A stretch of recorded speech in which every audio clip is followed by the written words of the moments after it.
For this lecture podcast, I want to talk about the topic of periodization.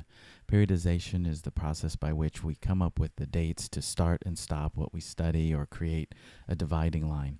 Now, for world history, or the history of world civilization as we call it here at SIU, we have one major dividing point between the first part of the class and the second part of the class. History 101A is basically all of human history before 1500, and History 101B is human history after 1500. Now, human history extends for 200,000 years, so that seems like a very strange disparity. We have 199,500 years of human history in one class, and then in the other about 500 years of human history. We do it this way because that's the common way to do it. Usually the textbooks are set up that way. The courses, as they've been conceived at other universities, have been like that. It's pretty much been this way for a long time. It's a legacy, actually, of the Western civilization model that we discussed in the previous lecture podcast. And that's not necessarily the model we need to follow these days, but we've inherited it and we haven't done enough to change it. Now, because I don't necessarily agree with this division of world history, the way that it's set up with 1500 as the dividing point, I do want to use this lecture podcast to explain where my critique comes from, but then also to give some ideas of what we can do to transcend this limitation of periodization. As we get into this topic, I want us to understand something that I think is fundamental to the study of the past. The most important thing is to realize that the past simply happened, but we create history. What I mean by that is that the events of the past simply occurred. There's not necessarily an inherent order or coherence to the way things happened. There's no obvious internal meaning to them. That's the job of historians, is we go back, we put pieces together, we put ideas together, and we create histories from that. History is not the past. History is about the past. It's an understanding of the past. But the difference between the past and history is about the creativity and the thought and interpretation that we bring to it. So it's essential to realize that this is a creative process. And if we understand how we create our histories, why we create them the way that we do, we may actually have a better way of conceptualizing the past and making meaning for the present. Okay, well, since creating history is a process, we have to understand how that process happens. The first question we have to answer in understanding this process is, how do we organize history? One of the most basic ways to do that is to come up with time units, and that's the process that we call periodization. Periodization entails far more than just picking dates. It's not a good idea just to arbitrarily choose a start date and an end date. There has to be some reason why you're focusing your analysis or your study on a particular period. Now, determining what that period is, when it starts and when it ends, has to do with what you think is important, the very reason of why you're studying the topic to begin with. Determining what's important is not always agreed upon by scholars. Different scholars with different focuses or different interests will likely choose different places to start and end based on what they want to include. Additionally, the periodization also tells you about the interpretation of the scholar. Where they start, where they end, and what they include are all tied into the big point of what they're studying or what they want to present. Now, for us, when we look at world history, having a 1500 dividing point or as the basis for our periodization, that tells us what the people who conceived of this, or how it's been passed on and developed over time, what they really want to get across. And ultimately, it tells us one thing and helps us to answer why 1500. The answer to why 1500 is actually pretty simple. This periodization comes from the fact that people who have originally conceived world history, really Western civilization, which became world history as a topic, they saw this from a Eurocentric perspective. What I mean by a Eurocentric perspective is that scholars were interested in describing the historical development of European societies and states and cultures as the focus of their analysis. Now, this may not be entirely inappropriate if you're talking about the development of Western civilization or European history in and of itself. It does become a problem, though, when you look at all of world history through that lens. And the 1500 dividing line for world history is basically saying that everything before the rise of Western Europe as a global power, which corresponds with this time period. All of that is prologue. All of that is the first part.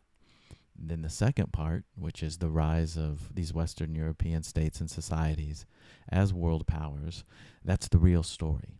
And so in many ways, History 101A is explaining how we got to this point of the rise of the West. That's a phrase that often appears in world historical scholarship. And that focus seems to still be very much embedded within world history. That's why we have our class divided the way that we do. When you look at the big difference is that with 101A, we spend a lot of time talking about many different parts of the world, especially Asia, in China and India.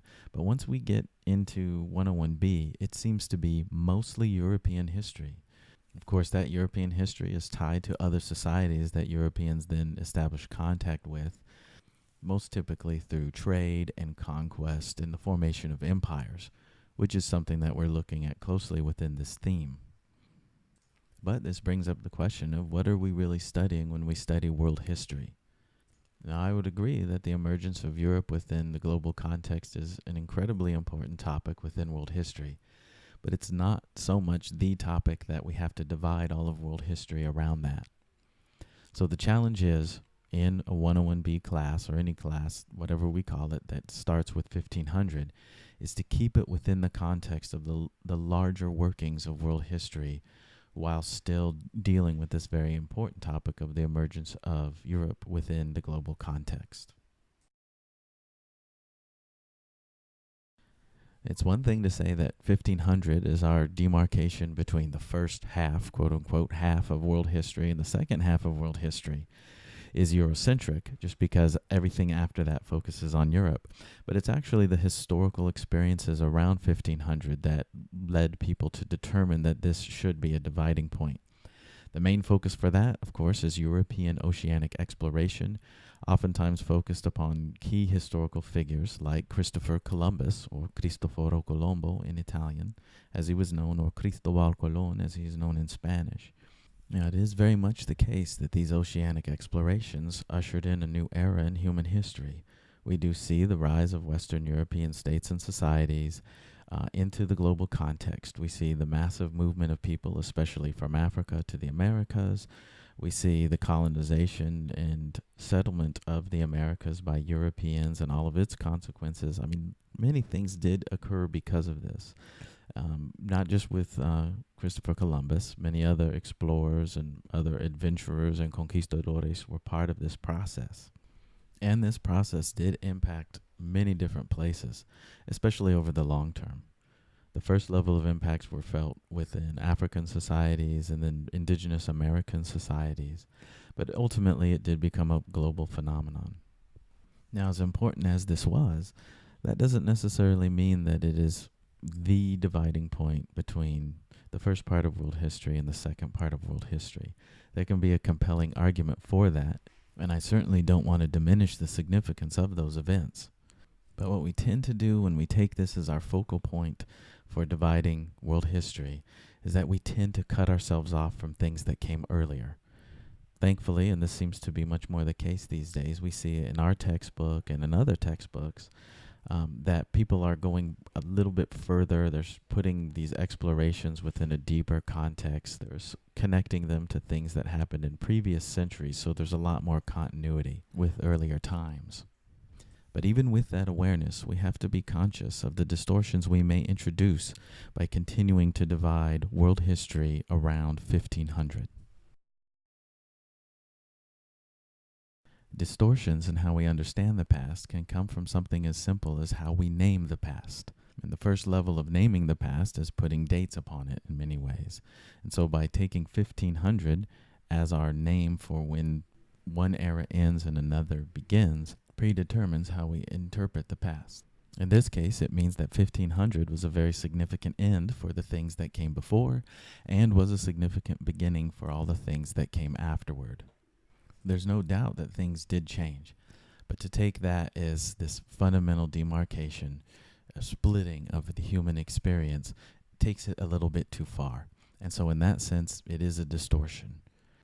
A relevant example of how naming things can distort our understanding of those things came from the names that Europeans gave to the lands of the Western Hemisphere. This takes us to a map that's included within your textbook. The label for that map is the Waldesmüller map of 1507. Now, the caption for that is very interesting because it reads, just 15 years after Columbus landed in the Western Hemisphere, this map, which was created by the German cartographer Martin Waldesmüller, reflected a dawning European awareness of the planet's global dimensions and location of the world's major land masses. Not only did it reflect a growing awareness of global geography, it also was an act of naming that geography, of claiming those places for European understanding and European occupation. Indeed, it was the basis for constructing a Eurocentric perspective of world history. As I said before, I consider this a distortion of world history, but there's another distortion that's happening even within this emerging Eurocentric perspective of the world. And I find this a very fascinating one, and we just have to look at the detail of the map to see something here. So let's go ahead and look at the top of the map. You see two figures, and on the right-hand side is a fella who has kind of a red gown on. Let's take a closer look at that. In this close-up version, we see that the figure there is the person that the map maker attributed with discovering, for Europeans at least, discovering the Americas, and that's Amerigo Vespucci, who was an Italian explorer and did make certain voyages. The key thing is that the reason why Amerigo Vespucci gets the credit here within this map, and a very influential map, by the way, is because he had written some letters that were published fairly soon in the early 1500s, claiming that he had discovered the Americas, describing his voyages. Now, as we know, Christopher Columbus did his things in an earlier era and completed 4 voyages within a fairly short time period after his original voyage across the Atlantic. The thing is that the map maker, just like many other people within the literate public of Europe at that time, weren't as aware of it as they were of Amerigo Vespucci because of the fact that his account had been published. And so within this very map, this conceptualizing of a new world, of an expanded globe, which includes a lot of geographical accuracies as well as some inaccuracies, it doesn't really matter. But within that, the map maker is giving credit to somebody based upon a limited and ultimately incorrect knowledge of the past of this discovery. So this gives us an idea. And it's from his name, Amerigo Vespucci, that we get the Americas. You know, the term America itself comes from this explorer and this map maker then giving him credit for a discovery of the Americas.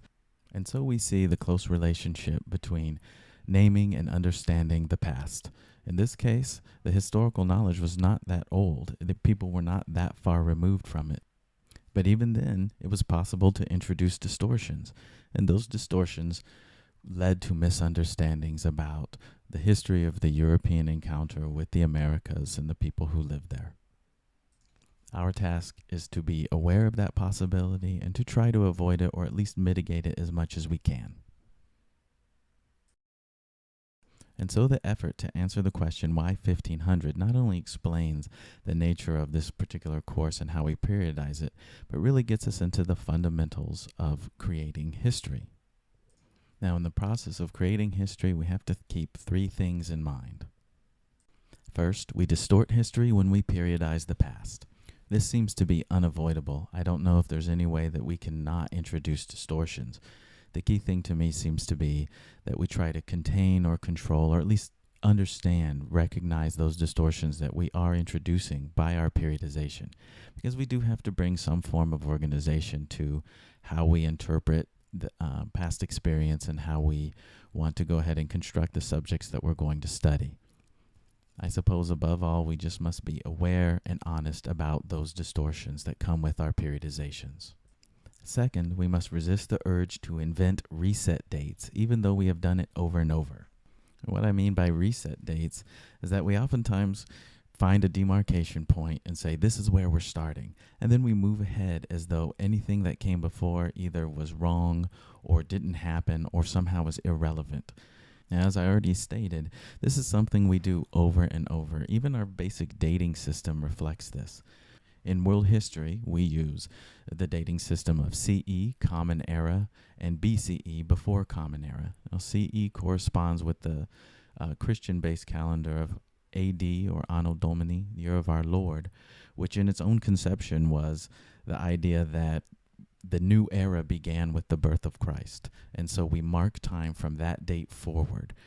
What's interesting about it is that AD existed for a long time within the Christian intellectual traditions, but there was nothing to correspond with what came before AD. So later on, BC, or Before Christ, was developed and introduced to kind of give a title or a name for those times beforehand. Other societies and cultures do the same thing. When you get into the calendars of the world, there are many different calendars that we see throughout history. They're always about starting over. There's a new date, boom, start from there, and you begin the counter all over again. So in this sense, it reflects a human urge to reset, to go ahead and create a new zero date and move forward. And this is an interesting inclination because it also coexists with our basic drive to connect with our ancestors and to understand the past. So in many ways, what we have to do is balance those two inclinations, especially as scholars. We have to always be mindful of both continuity and change over time. So when we pick our dates, when we pick our periodization, we have to make sure that they are connected to things that came before and even things that came after. Otherwise, we'll just continue to create distortions that mislead us into understanding what happened within the periodization that we're focusing on. And this leads directly into the third point. No matter how we periodize, we must keep in mind the big picture of human history. We may be looking at the most recent 500 years of the human experience. It may be largely Eurocentric, but it doesn't matter. In the end, what we have to do is keep in mind that these last 500 years, the focus of this class, takes place within the much larger context of the human experience. Understanding this will help us to interpret those 500 years. We'll be better able to understand why people did what they did, to understand the potential that they could have explored but maybe didn't. And in that sense, we'll just have a better understanding of not only the past, but even ourselves, because we hopefully will begin to see ourselves as part of the same continuity, the same big picture of human history.